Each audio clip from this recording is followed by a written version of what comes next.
আপু আপু 10 টাকা দেন না, ভাত খাবো। আপু আপু 10 আচ্ছা টাকা দাঁড়াও, দেন না, ভাত দিচ্ছি, খাবো। দাঁড়াও। এগুলো টাকা দিয়া কি লাভ? ওরা তো টাকা দিয়া ডেন্ডি খায়। ওই যে দেখেন দৌড় দিল।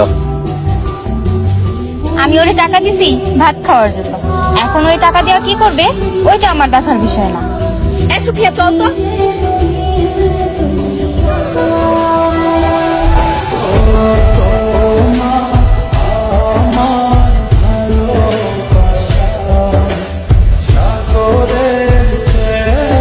কি কিছু বলবেন? আচ্ছা, আপনি প্রতিদিন এখানে কুকুরকে খাবার দেন কেন? আচ্ছা, আমি এখানে প্রতিদিন আসি, আপনি জানেন কিভাবে? কি ফলো করতেছেন? প্রেম টেমের চক্কর, তাই তো? অ্যামেজিং। দেখছেন কত রাত ধরে আমি এই চিন্তায় মগ্ন ছিলাম যে আপনার কিভাবে মনের কথা বলবো। আপনি তো আমার মাথার টেনশনটাই দূর করে দিয়েছেন। Yes, I love you. আচ্ছা, আপনি তো আমার সম্পর্কে কিছুই জানেন না।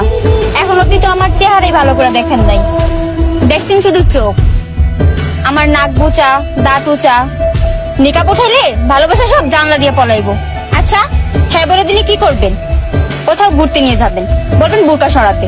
যদি চেহারা ভালো লাগে তাহলে ঠিক, আর যদি চেহারা ভালো না লাগে তাহলে তো আপনাকে আর খুঁজেই পাওয়া যাবে না।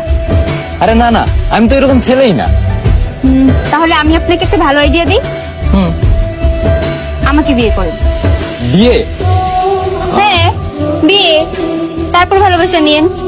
আর বিয়ের পর তো ভালোবাসার সময়ের অভাব থাকবে না।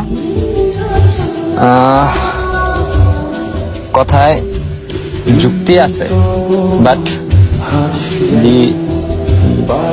বিয়ে। দেখছেন না বিয়ের কথা শুনে কিভাবে চেহারা রং বদলাই গেল?